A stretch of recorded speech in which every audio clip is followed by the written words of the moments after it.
ಸ್ನೇಹಿತರೇ ನಮಸ್ಕಾರ. ನಾನು ರವೀಂದ್ರ ಜೋಶಿ. ಲಂಡನ್ನಿನಿಂದ ವಾಪಸ್ ಬಂದಿರುವಂಥ ಅಖಿಲೇಶ್ ಯಾದವ್ ಮತ್ತೆ ತನ್ನ ಉಪದ್ವ್ಯಾಪವನ್ನು ಮುಂದುವರೆಸಿದ್ದಾನೆ. ಈಗ ಆತ ಆರೋಪ ಮಾಡ್ತಾ ಇದ್ದಾನೆ, ಅಯೋಧ್ಯೆಯ ಶ್ರೀರಾಮ ಮಂದಿರ ಇದೆಯಲ್ಲ, ಆ ಶ್ರೀರಾಮ ಮಂದಿರಕ್ಕೆ ಬಂದಿರುವಂಥ ಭಕ್ತರ ದೇಣಿಗೆ ಹಣವನ್ನು ದುರುಪಯೋಗ ಪಡಿಸಿಕೊಳ್ಳಲಾಗಿದೆ, ಅಕ್ರಮ ನಡೆದಿದೆ. ಇದರ ಕುರಿತು ಯಾರೂ ಚಕಾರ ಶಬ್ದ ಮಾತಾಡ್ತಾ ಇಲ್ಲ. ಸರ್ಕಾರ ಕೂಡ ಇದರ ಬಗ್ಗೆ ಮೌನವನ್ನು ವಹಿಸಿದೆ. ಕೋರ್ಟು ಸ್ವಯಂ ಪ್ರೇರಿತವಾಗಿ ಇದರ ಕುರಿತು ತನಿಖೆಯನ್ನು ನಡೆಸಬೇಕು ಅಂತ ಈತ ಆಗ್ರಹಪಡಿಸಿದ್ದಾನೆ. ಭಾರತಕ್ಕೆ ಬಂದು ಇಳಿದ ತಕ್ಷಣ ಮಾಡಿದ ಮೊದಲೇ ಕೆಲಸ ಆಯಿತು ಕೆಸರು ಎರಚೋ ಕೆಲಸ, ಸಗಣಿ ಎರಚೋ ಕೆಲಸ. ಮೊದಲೇದಾಗಿ ಇಲ್ಲಿಯವರೆಗೂ ಈತ ಉತ್ತರ ಪ್ರದೇಶದ ಕನೌಜ್ನ ಸಂಸತ್ ಸದಸ್ಯನಾಗಿ ಒಂದೇ ಒಂದು ಸಲ ಅಯೋಧ್ಯೆ ಶ್ರೀರಾಮ ಮಂದಿರಕ್ಕೆ ಕಾಲಿಟ್ಟಿಲ್ಲ ಈತ. ಅಷ್ಟೇ ಅಲ್ಲ, ರಾಮ ಮಂದಿರದ ಪ್ರತಿಷ್ಠಾಪನಾ ಕಾರ್ಯಕ್ರಮದ ಬಗ್ಗೆ ಇನ್ನಿಲ್ಲದ ಹಾಗೆ ವಿರೋಧವನ್ನು ವ್ಯಕ್ತಪಡಿಸಿದವರಲ್ಲಿ ರಾಹುಲ್ ಗಾಂಧಿ ಬಿಟ್ಟರೆ ಅಗ್ರಗಣ್ಯನಾಗಿ ನಿಲ್ಲುವ ವ್ಯಕ್ತಿ ಈತನೇ. ಯೋಗಿ ಆದಿತ್ಯನಾಥ್ ಅವರು ತನ್ನ ಎಲ್ಲ ಸಚಿವ ಸಂಪುಟ ಶಾಸಕರ ಸಭೆಯನ್ನು ಅಯೋಧ್ಯೆಯಲ್ಲಿ ನಡೆಸಿದ ಸಂದರ್ಭದಲ್ಲಿ ಸ್ವತಃ ಈತ ಹಾಜರೇ ಆಗಿರಲಿಲ್ಲ. ಆವಾಗ ಅಂಥ ವ್ಯಕ್ತಿಗೆ ಇದ್ದಕ್ಕಿದ್ದ ಹಾಗೆ ನಮ್ಮ ಅಯೋಧ್ಯೆಯ ಶ್ರೀರಾಮ ಮಂದಿರದ ನಮ್ಮದೇನು ದೇಣಿಗೆ ಹುಂಡಿಯ ಹಣ ಇದೆಯಲ್ಲ ಅದರ ಬಗ್ಗೆ ಇದ್ದಕ್ಕಿದ್ದ ಹಾಗೆ ಕಳಕಳಿ ಬಂದುಬಿಟ್ಟಿದೆ. ಅದನ್ನು ರಕ್ಷಣೆ ಮಾಡಬೇಕು ಅನ್ನುವಂಥ ಭಾವ ಬಂದಿದೆ. ಅದರ ಬಗ್ಗೆ ಆಲೋಚನೆ ಮಾಡಬೇಕಾದವರು ಯಾರು? ನಾವು ಭಕ್ತರು ಆಲೋಚನೆ ಮಾಡಬೇಕಾದದ್ದು. ಇಂಥ ಲಂಪಟನಿಂದ ನಾವು ಅದರ ವಿಶ್ವಾಸಾರ್ಹತೆಯನ್ನು ಪ್ರಶ್ನೆ ಮಾಡಬೇಕಾಗಿಲ್ಲ ಮತ್ತು ಅದರ ಕುರಿತು ತನಿಖೆಯಾಗಲಿ ಅಂತ ಈತನಿಂದ ನಾವು ಹೇಳಿಸ್ಕೋಬೇಕಾಗಿಲ್ಲ. ನೋಡಿ, ಇನ್ನು 8-10 ತಿಂಗಳಿಗೆ ಉತ್ತರ ಪ್ರದೇಶದಲ್ಲಿ ಚುನಾವಣೆ ಇದೆ. ಬಹುಶಃ ಜಗತ್ತಿನಲ್ಲೇ ಇಷ್ಟು ದೊಡ್ಡದಾದಂಥ ಒಂದು ರಾಜ್ಯದ ಚುನಾವಣೆ ಯಾವ ರಾಜ್ಯದಲ್ಲೂ ಇರಲಿಕ್ಕೆ ಸಾಧ್ಯವೇ ಇಲ್ಲ. ಆ ರೀತಿಯಾದ ಅಷ್ಟು ಮತದಾರರಿರುವಂಥ ರಾಜ್ಯ. ಜಗತ್ತಿನಲ್ಲಿ ಅತಿ ದೊಡ್ಡ ಚುನಾವಣೆ ಅಂತ ಯಾಕೆ ಹೇಳಿದೆ ಅಂದರೆ, ಈ ದೇಶದ ಎಲ್ಲಿಯೂ ಕೂಡ ಇಷ್ಟು ದೊಡ್ಡ ಯಾವುದೋ ಒಂದು ರಾಷ್ಟ್ರದ ಚುನಾವಣೆ ಒಟ್ಟು ಮತದಾರರ ಸಂಖ್ಯೆಗಿಂತ ಉತ್ತರ ಪ್ರದೇಶದ ಮತದಾರರ ಸಂಖ್ಯೆ ಜಾಸ್ತಿ. ಮುಸಲ್ಮಾನರ ಸಂಖ್ಯೆ ಇಡೀ ಪಾಕಿಸ್ತಾನದ ಒಟ್ಟು ಜನಸಂಖ್ಯೆ ಎಷ್ಟಿದೆಯೋ ಅದಕ್ಕಿಂತ ಜಾಸ್ತಿ ಉತ್ತರ ಪ್ರದೇಶದಲ್ಲಿ. ಅಂಥ ರಾಜ್ಯ, ಅಲ್ಲಿ ಒಬ್ಬ ಸಂಸತ್ ಸದಸ್ಯ ಈ ರೀತಿ ಹಿಂದುತ್ವದ ವಿರುದ್ಧ ಮಾತಾಡ್ತಾ ಇದ್ದಾನೆ. ಈತ ಈ ಹಿಂದೆ ಕೂಡ ನಮ್ಮ ಕುಂಭಮೇಳದ ಸಂದರ್ಭದಲ್ಲಿ ಹೇಳಿದ್ದ, ಅಲ್ಲಿ ಕೊಳಕು ನೀರಿನಲ್ಲಿ ಯಾರು ಹೋಗಿ ಸ್ನಾನ ಮಾಡ್ತಾರೆ ಅಂತ ಈತ ಇನ್ನಿಲ್ಲದ ಹಾಗೆ ಅದರ ಬಗ್ಗೆ ಅವಹೇಳನಕಾರಿಯಾಗಿ ಮಾತನಾಡಿದಂಥ ವ್ಯಕ್ತಿ. ಅಲ್ಲಿ ಅಯೋಧ್ಯೆಯ ಮುಂಚೆ ಈತನ ಒಬ್ಬ ಸಚಿವ ಇದ್ದ, ಪವನ್ ಪಾಂಡೆ ಅಂತ. ಆತ ಇದ್ರ ಕುರಿತು ಒಂದು ಸ್ಪಷ್ಟೀಕರಣವನ್ನು ಫೋನ್ನಲ್ಲಿ ದೂರವಾಣಿಯಲ್ಲಿ ಕೊಟ್ಟದ್ದು ರೆಕಾರ್ಡ್ ಆಗ್ಬಿಟ್ಟಿದೆ. ಆ ಪವನ್ ಪಾಂಡೆ ಹೇಳ್ತಾನೆ, ಇದು ಯಾರೋ ಹೇಳಿದ್ದು, ಹೀಗೆ ಅಯೋಧ್ಯೆ ರಾಮ ಮಂದಿರದಲ್ಲಿ ದುಡ್ಡನ್ನು ಅವ್ಯವಹಾರ ಮಾಡ್ತಾ ಇದ್ದಾರೆ ಅಂತ ಯಾರೋ ಹೇಳಿದ್ದು, ಅದನ್ನು ನಾನು ಅಖಿಲೇಶ್ ಯಾದವ್ ಹೇಳಿದ್ದೆ, ಅದನ್ನ ಅವರು ಸುದ್ದಿ ಮಾಡಿದ್ದಾರೆ. ಇದ್ರ ಬಗ್ಗೆ ನಮ್ಮ ಹತ್ರ ಯಾವುದೇ ರೀತಿಯಾದಂಥ ದಾಖಲಾತಿಗಳಿಲ್ಲ. ಅಖಿಲೇಶ್ ಯಾದವ್ಗೆ ಭಾಳ ದೊಡ್ಡದಾದಂಥ ಸಂದಿಗ್ಧ. ಈಗ ಏನು ಸಂದಿಗ್ಧ?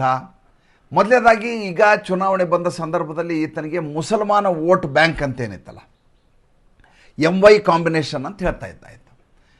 MY ಕಾಂಬಿನೇಷನ್ ಅಂದರೆ ಮುಸ್ಲಿಂ ಮತ್ತು ಯಾದವರು. ಅತಿ ಹೆಚ್ಚು ಯಾದವರು ಇರುವಂಥ ಬಿಹಾರದಲ್ಲಿಯೇ 25 ಸೀಟುಗಳಿಗೆ ತೃಪ್ತಿಪಟ್ಟುಕೊಳ್ಳಬೇಕಾಗಿತ್ತು ತೇಜಸ್ವಿ ಯಾದವ್ಗೆ. ಅತಿ ಹೆಚ್ಚು ಮುಸಲ್ಮಾನ ಮತದಾರರಿರುವಂಥ ಬಿಹಾರದಲ್ಲಿ ತೇಜಸ್ವಿ ಯಾದವ್ಗೆ ಗೆಲುವು ಲಭಿಸಲಿಲ್ಲ. ಅತಿ ಹೆಚ್ಚು ಮತದಾರರಿರುವಂಥ ಪಶ್ಚಿಮ ಬಂಗಾಳದಲ್ಲಿ ಬೇಗಮ್ಗೆ ಯಶಸ್ಸು ಲಭಿಸಲಿಲ್ಲ. ಹಾಗಾದರೆ ನಾನು ಮುಸಲ್ಮಾನರ ಮತವನ್ನಿಟ್ಟುಕೊಂಡು ಚುನಾವಣೆ ಮಾಡಿ ಗೆಲ್ಲಲಿಕ್ಕೆ ಸಾಧ್ಯವಾ? ಯಾದವರ ಮತಗಳನ್ನಿಟ್ಟು ಗೆಲ್ಲಲಿಕ್ಕೆ ಸಾಧ್ಯವಾ? ಎರಡೂ ಸಾಧ್ಯ ಇಲ್ಲ. ಹಾಗಾದರೆ ನನ್ನ ನಡೆ ಹೇಗಿರಬೇಕು ಅದರ ಬಗ್ಗೆ ಆತನಿಗೆ ಸ್ಪಷ್ಟತೆ ಇಲ್ಲ. ಏನು ಮಾತಾಡ್ತೀನಿ ಅನ್ನುವಂಥ ಖಬರಿಲ್ಲ. ಈತನಿಗೊಬ್ಬ ಚಿತ್ರಗುಪ್ತ ಇದ್ದಾನೆ ಬರೀಲಿಕ್ಕೆ. ಆತನ ಹೆಸರು ಲಕ್ಷ್ಮಣ ಯಾದವ್ ಅಂತೇಳಿ, ಇವರು ಸೋಷಿಯಲ್ ಮೀಡಿಯಾ ಹೆಡ್ ಆತ. ಆತ ಹೇಳ್ತಾನೆ, ಹನುಮಂತ ಅನ್ನೋ ದೇವರಲ್ಲ, ಒಂದು ಮಂಗ. ಆ ಮಂಗ ಸೂರ್ಯನನ್ನು ಹೆಂಗೆ ತಿಂತು ಅಂತ ನನಗೆ ಇನ್ನೂ ಬಗ್ಗೆ ಅದ್ರ ಬಗ್ಗೆ ಭಾಳ ದೊಡ್ಡದಾದಂಥ ಜಿಜ್ಞಾಸೆ ಇದೆ ಅಂತ ಆತ ಹೇಳ್ತಾನೆ. ನಿಮ್ಮ ದುರ್ಗೆದಾಳಲ್ಲ, ಆಕೆಗೆ 8 ಕೈ ಅಂತ ಹೇಳ್ತೀರಿ, ಆಕೆನೋ ಕಲ್ಲಾಗಿದ್ದವಳು ಮನುಷ್ಯಳಾಗಿ ಹೊರಗಡೆ ಬಂದುಬಿಟ್ರೆ ಜನ ಹೆದರು ಓಡಿ ಹೋಗ್ತಾರೆ, ಎಂತೆಂಥವ್ರನ್ನ ನೀವು ದೇವರು ಅಂತ ಆರಾಧಿಸ್ತೀರಿ ಅಂತ ಹಿಂದೂಗಳ ಬಗ್ಗೆ ಮಾತಾಡ್ತಾರೆ. ಇದು ಉತ್ತರ ಪ್ರದೇಶದಲ್ಲಿರುವಂಥ ಸ್ಥಿತಿ. ಅಂದರೆ ಹಿಂದುತ್ವದ ವಿರುದ್ಧವಾದಂಥ ಧ್ವನಿಯನ್ನಿಟ್ಕೊಂಡು ಮುಸಲ್ಮಾನರ ಮತಗಳನ್ನಿಟ್ಕೊಂಡು ರಾಜಕಾರಣ ಮಾಡಬೇಕು ಅನ್ನುವಂಥ, ಆದರೆ ಮುಸಲ್ಮಾನರ ಮತಗಳಷ್ಟೇ ಸಾಕಾಗೋದಿಲ್ಲ ಅನ್ನುವಂಥ ಸತ್ಯ ಗೊತ್ತಿರುವಂಥ ಅಡ್ನಾಡಿ ಸ್ಥಿತಿಯಲ್ಲಿ ಈ ಅಖಿಲೇಶ್ ಯಾದವ್ ಇದ್ದಾನೆ. ಆತನಿಗೆ ಈ ಬಾರಿಯ ಚುನಾವಣೆಯಲ್ಲಿ ಯಾವ ರೀತಿಯ ತಕ್ಕ ಶಾಸ್ತಿ ಆಗುತ್ತೆ ಸುಮ್ಮನೆ ನೀವು ಕಾದು ನೋಡಿ. ಯಾದವ್ ಅಂದ ತಕ್ಷಣ ಇನ್ನೊಬ್ಬ ಯಾದವನ ನೆನಪಾಯಿತು ನನಗೆ, ಲಾಲು ಯಾದವ್. ಲಾಲು ಯಾದವನ ಶಿಷ್ಯಂದರು ಈಗ ಅವ್ರ ಮನೆ ಮುಂದೆ ಲಾಠಿ ಹಿಡ್ಕೊಂಡು ನಿಂತಿದ್ದಾರೆ. ಯಾಕೆ ಲಾಠಿ ಹಿಡ್ಕೊಂಡು ನಿಂತಿದ್ದಾರೆ?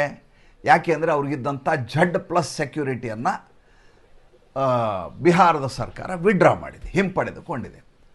ಮೊದಲನೇದಾಗಿ ಈತ ದೋಷಿ, ಅಪರಾಧಿ, ಜೈಲುವಾಸಿ, 32 ವರ್ಷ 6 ತಿಂಗಳ ಕಾಲ ಶಿಕ್ಷೆ ಆಗಿದೆ ಈತನಿಗೆ. ಯಾವ ವಿಷಯಕ್ಕೆ? ನಮ್ಮ ಪಶುಗಳಿಗೆ ಹಸುಗಳಿಗೆ ಹಾಕುವಂಥ ಮೇವನ್ನು ಈತ ತಿಂದಿದ್ದಾನ ಅಂಥೇಳಿ ಚಾರಾ ಘೋಟಾಲ ಮೇವು ಹಗರಣದಲ್ಲಿ ಈತನಿಗೆ ಶಿಕ್ಷೆಯಾಗಿದೆ.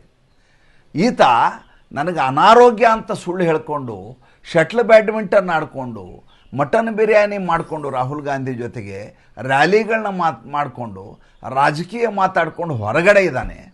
ಈತನಿಗೆ Z+ ಸೆಕ್ಯೂರಿಟಿ ಬೇಕಂತೆ. ಈತನಿಗೆ ಯಾವ ಕಾರಣಕ್ಕೆ Z+ ಸೆಕ್ಯೂರಿಟಿ ಬೇಕು ಅಂತ ನನಗೆ ಇನ್ನೂ ತನಕ ಅರ್ಥ ಆಗ್ತಾಯಿಲ್ಲ. ಈತನಿಗೆ ಯಾರು ಹೊಡಿತಾರೆ ಅನ್ನೋದು, ಯಾವಾಗ ಸೆಕ್ಯೂರಿಟಿ ಕೊಡ್ತಾರೆ? ಯಾವಾಗ ಈತನ ಭದ್ರತೆಯ ಬಗ್ಗೆ ಏನಾದರೂ ಸೂಚನೆಗಳಿರಬೇಕು, ಇಲ್ಲ ಈತನನ್ನು ಹೊಡೆದು ಹಾಕ್ತಾರೆ ಅಂತ. ಅಲ್ಲ ರೀ, ಜೈಲಿನಲ್ಲಿರಬೇಕಾದ ವ್ಯಕ್ತಿ. ಇನ್ನು ಈತನ ಮಗ ಇದ್ದಾನೆ. ಈತನ ಮಗನ ಆಟಾಟೋಪವನ್ನು ಕೇಳಬೇಕು. 9th ಕ್ಲಾಸ್ ಫೇಲ್ ಆತ. ಈ ಅಖಿಲೇಶ್ ಯಾದವ್ ಮತ್ತು ಈ ತೇಜಸ್ವಿ ಯಾದವ್ ಇವರೆಲ್ಲ ಇದ್ದಾರಲ್ಲ, ಈ ಅಪ್ಪನಿಂದ ಅಂಗಡಿಯನ್ನು ಮುಂದುವರ್ಸ್ಕೊಂಡು ಬಂದವರು. ಇವರು ವೃತ್ತಿ ಏನು ಅಂತ ನನಗೆ ಇನ್ನೂ ತನಕ ಗೊತ್ತಿಲ್ಲ. ಇವನು 100 ಕೋಟಿ ಅಂತ ಇವನು ಆಸ್ತಿ ಘೋಷಣೆ ಮಾಡ್ತಾನೆ ಅಫಿಡೇವಿಟ್ನಲ್ಲಿ, ಅಖಿಲೇಶ್ ಯಾದವ್. ತೇಜಸ್ವಿ ಯಾದವ್ ತಂದು 70-80 ಕೋಟಿಯ ಆಸ್ತಿಗಳನ್ನು ಡಿಕ್ಲೇರ್ ಮಾಡ್ಕೋತಾನೆ.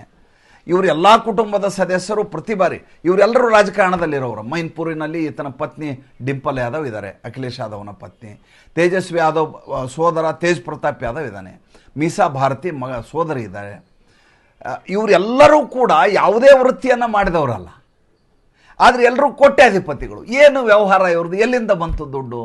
ಮೊನ್ನೆ ನೋಡಿದೆ, ಮುಖ್ಯಮಂತ್ರಿ ಆದರು DK ಶಿವಕುಮಾರ್, 2ನೇ ಅತ್ಯಂತ ಶ್ರೀಮಂತರಾದಂಥ ಮುಖ್ಯಮಂತ್ರಿ. ಅವ್ರದ್ದು ಡಿಕ್ಲರೇಷನ್ನಲ್ಲಿ ಅಫಿಡೇವಿಟ್ನಲ್ಲಿ ಇಷ್ಟು ಆಸ್ತಿಯನ್ನು ಘೋಷಣೆ. ಏನು ವ್ಯಾಪಾರ ಮಾಡಿದ್ದಾರೆ ಸ್ವಾಮಿ? ನನಗೆ ತಿಳುವಳಿಕೆ ಬಂದಿವಂಥ DK ಶಿವಕುಮಾರ್ ಮಾಡಿದ ವೃತ್ತಿಗಳ ಬಗ್ಗೆ ನಮ್ಗೆ ಗೊತ್ತೇ ಇಲ್ಲ. ಈತ ರಾಜಕಾರಣ ಬಿಟ್ಟರೆ ಹೆಂಗಿಷ್ಟು ದುಡ್ಡು ಬಂತು ಅಂತ ಇಲ್ಲಿವರೆಗೂ ಯಾರೂ ಪ್ರಶ್ನೆಯನ್ನೇ ಮಾಡಿಲ್ಲ. ನಮ್ಮ ಇಡೀ ಕುಟುಂಬದವ್ರನ್ನ ಹೊಡೆದು ನಮ್ಮ ಕಣ್ಣೆದುರಿಗೆ ಸಜೀವವಾಗಿ ದಹನ ಮಾಡಿದರು ಅಂತ ಮಲ್ಲಿಕಾರ್ಜುನ ಮುತ್ತೆ ಹೇಳ್ಕೊಂಡಿದ್ರು. ರಜಾಕಾರರು ಬಂದು ಇವ್ರು ನೋಡಿದಿರೋದು. ಸಾಬ್ರು ಬಂದು ಇವ್ರ ಕುಟುಂಬದವ್ರನ್ನ ಸುಟ್ರಂತೆ. ಇವ್ರ ಕಣ್ಣೆದುರಿಗೆ, ಇವ್ರು ಚಿಕ್ಕವರಿದ್ರಂತೆ. ಅದಕ್ಕೆ ಇವರು ಬೌದ್ಧ ಧರ್ಮಕ್ಕೆ ಮತಾಂತರ ಅದಂತೆ. ಹೊಡೆದವರು ಮುಸಲ್ಮಾನರು, ಸಾಯಿಸಿದವರು ರಜಾಕಾರರು. ಇವರು ಹಿಂದೂ ಧರ್ಮ ಬಿಟ್ಟು ಮತಾಂತರ ಆಗಿ ಬೌದ್ಧ ಧರ್ಮ ತೊಗೊಂಡ್ರಂತ ಮಲ್ಲಿಕಾರ್ಜುನ ಮುತ್ತೆ. ಅವರು ಡಿಕ್ಲೇರ್ ಮಾಡ್ಕೊಂಡಿದ್ದಾರೆ 85 ಕೋಟಿ ಆಸ್ತಿ. ಎಲ್ಲಿಂದ ಬಂತು ಸ್ವಾಮಿ? 85 ವರ್ಷ, ಈಗ ಅವರು 84 ವರ್ಷ ಮುತ್ಯಾಗೆ.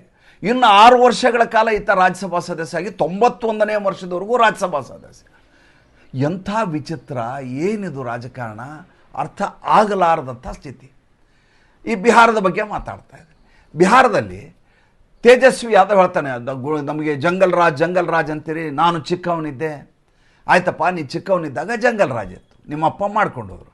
ನೀನು ದೊಡ್ಡವನಾದ್ಮೇಲೆ ಏನು ಮಾಡಿದೆ? ಮೊನ್ನೆ ಚುನಾವಣೆಯಲ್ಲಿ ಖೈನಿ ಡಾಲ್ ಜೈಸಾ ಡಾಲ್ ಕೆ ಮುँह में डाल के चबा के आपको थूकूंगा ಅಂದ अधिकारिಗಳಿಗೆ, सुप्रीडेंट ऑफ पुलिस के, IAS ऑफिसर्स के, हमारा सरकार आने के बाद आपको खैनी जैसा मुंह में डाल के आप चबा के थूक दूंगा, कौन दिल्ली वाला आता है मैं देख लेता हूं ಅಂತ ದಾದಾಗಿರಿ ಗೂಂಡಾಗಿರಿ ಮಾಡ್ದ. ಇದು ಜಂಗಲ್ ರಾಜ್ ಅಲ್ವಾ? ಇನ್ನು ರಾಬಡಿ ದೇವಿ ಮುಖ್ಯಮಂತ್ರಿ ಆದಾಗ ಆಕೆ ಮನೆಯಲ್ಲಿ ತವಾ ರೋಟಿ ಬಡಿತಾ ಇದ್ರು. ಈತ ಜೈಲಿಗೆ ಹೋದಾಗ ಯಾರನ್ನ ಮುಖ್ಯಮಂತ್ರಿ ಮಾಡ್ಕೊಂಡು ಹೇಳ್ತೀನಿ ಮಾಡ್ದು. ಆಕೆಗೆ ಸಹಿ ಮಾಡ್ಲಿಕ್ಕೆ ಬರ್ತಿದ್ದಿಲ್ಲ, ಸಹಿ ಮಾಡೋದನ್ನ ಹೇಳಿಕೊಡಲಾಯಿತು, ಹಿಂಗೆ ಸಹಿ ಮಾಡಬೇಕು ಅಂತ. ಆಕೆ ಮುಖ್ಯಮಂತ್ರಿ. ಇವ್ರಿಗೆ Z+ ಸೆಕ್ಯೂರಿಟಿ ವಿಡ್ರಾ ಮಾಡಿದ್ದು ತಪ್ಪಾಯ್ತಂತೆ. ಇನ್ನೂ ಮಜಾ ಕೇಳಬೇಕು ನೀವು. ಮುಖ್ಯಮಂತ್ರಿ ಆಗಿರೋದು ಯಾವ ಕಾಲದಲ್ಲಿ? ದಶಕಗಳ ಹಿಂದೆ. ಮುಖ್ಯಮಂತ್ರಿ ನಿವಾಸಲ್ಲಿ ಈಗಲೂ ಕೂಡ ರಾಬಡಿ ದೇವಿ ಪ್ರತಿಷ್ಠಾಪನೆ. ಯಾರು ನನ್ನ ಖಾಲಿ ಮಾಡಿಸ್ರಿ ಅಂತ ಮೊನ್ನೆ ಸ್ಟೇಟ್ಮೆಂಟ್ ಕೊಟ್ಟರು. ಅದಕ್ಕೆ ಅಲ್ಲಿ ಮುಖ್ಯಮಂತ್ರಿ ಉಲ್ಟಾ ಹೇಳ್ದ, ಇದರ ಮರ್ದ ಬೈಟಾ ಹೂँ ಮುझे मालूम है आपको कैसा नीचे उतरना है ಅಂತ. ಇದು ಉತ್ತರ ಪ್ರದೇಶ ಮತ್ತು ಬಿಹಾರದಲ್ಲಿ ನಡೀತಾ ಇರುವಂಥ ರಾಜಕಾರಣ. ಮತ್ತು ಮುಂದಿನ ಸಂಚಿಕೆಯಲ್ಲಿ ಹೊಸ ವಿಷಯದೊಂದಿಗೆ ಬರ್ತೀನಿ. ಸಂಚಿಕೆ ಇಷ್ಟ ಆದರೆ ಲೈಕ್ ಮಾಡಿ, ಫಾಲೋ ಮಾಡಿ, ಶೇರ್ ಮಾಡಿ. ನಮ್ಮ ಮುಕ್ತ ಪತ್ರಿಕೋದ್ಯಮಕ್ಕೆ ಆರ್ಥಿಕವಾಗಿ ಬೆಂಗಾವಲಾಗಿ ನಮಸ್ಕಾರ.